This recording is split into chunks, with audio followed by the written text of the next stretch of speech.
Good day to everyone. We are here to talk about cellular differentiation. So, when we were in elementary or high school, our teacher would sometimes ask us, "What do you want to be when you grow up?" Some kids answer, engineer, policeman, lawyer, and so on. When we are young, we have all the potential to be whatever we want when we grow up. The same goes for how cells develop inside our bodies.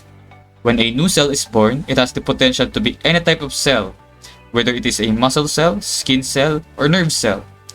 This cell is said to be undifferentiated, which implies that it is a newly created cell that has the potential to be any type of cell.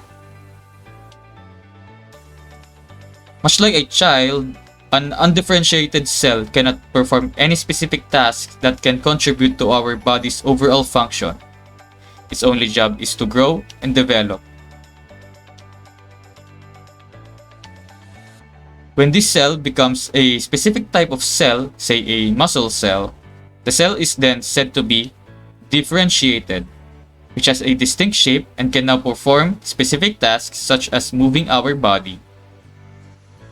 The process of turning undifferentiated cell into a differentiated one is called cellular differentiation, which is an important phase in cellular development. However, cellular differentiation is only the last step of a three-step process of cell development. The three steps are specification, determination, and then lastly is differentiation. Let's look more closely into each step. So first, during specification, the undifferentiated cells all still look the same. What happens here is that each cell are now committed on what to become after developing. Let's say this cell will become a muscle cell. However, these cells can still change their developmental pathway depending on the influence of surrounding cells. In simple terms, these cells have a reversible commitment to a developmental pathway. For example, if the majority of these cells want to become a nerve cell, then those that are specified to become a muscle cell will change their developmental pathway into a nerve cell, and then eventually will become a nerve cell. The next step, called determination, the cells are still similar to one another and are still committed to a developmental pathway. However, this commitment is now irreversible, meaning if a cell committed to become a muscle cell were to be placed in a group of cells committed to become a nerve cell, this one cell will not change in commitment and continue to develop into a muscle cell.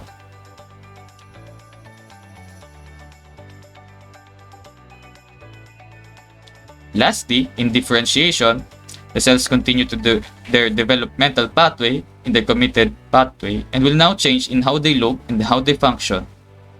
Each cell now differs in both shape, also known as morphology, and function, also known as physiology. Now one might ask, why do cells differentiate?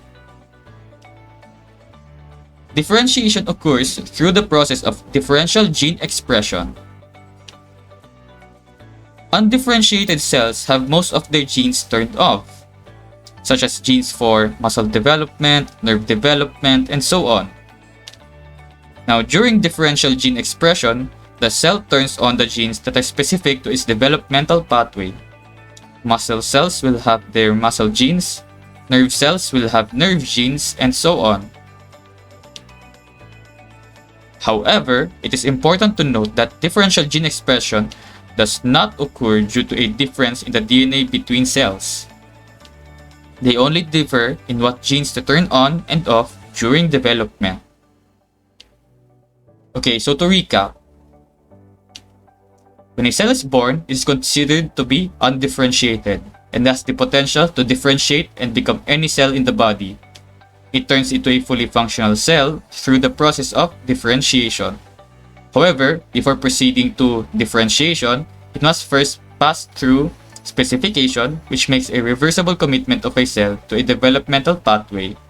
Then determination, where the commitment becomes irreversible. Cellular differentiation now occurs when the cell changes both its morphology and physiology to play a particular role in the body.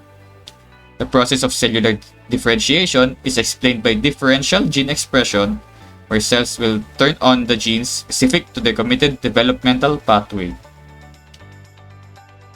Thank you, and that is all for this lesson.